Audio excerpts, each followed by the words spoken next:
అందరికీ praise lord. July 24th ఈరోజు దేవుని వాగ్దానము.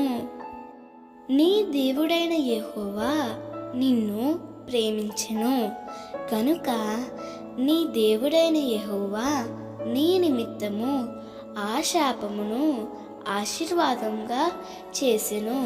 ద్వితీయోపదేశకాండం 23వ అధ్యాయం 5వ వచనము. దేవుని వలన ప్రేమించబడిన ప్రజలను శపించుటకు గొప్ప ప్రవక్త అయిన బిలాము నిలబడ్డాడు.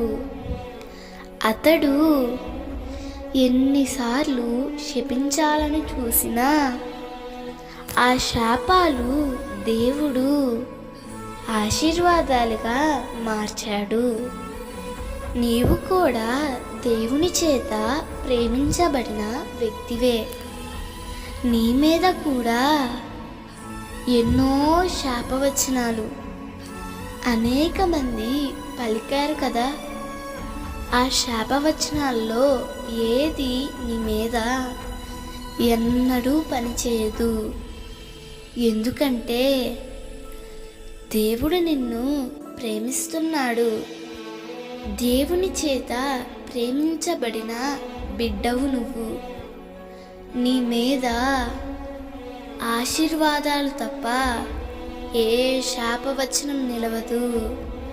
ఎందుకంటే యేసయ్య రక్తం నీ మీద ఉంది.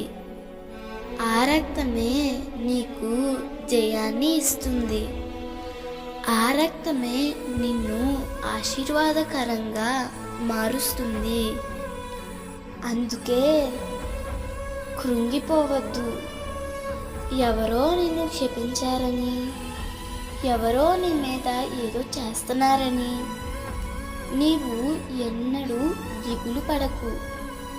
నీకు వ్యతిరేకంగా రూపించబడిన ఏది వర్తిల్లదు. దేవుడు ఈ వాగ్దానము నీ జీవితంలో నిశ్చయముగా నెరవేర్చునుగాక. నీకు వ్యతిరేకంగా రూపించబడినవన్నీ నీకు ఆశీర్వాదకరంగా మారునుగాక. ఆమేన్.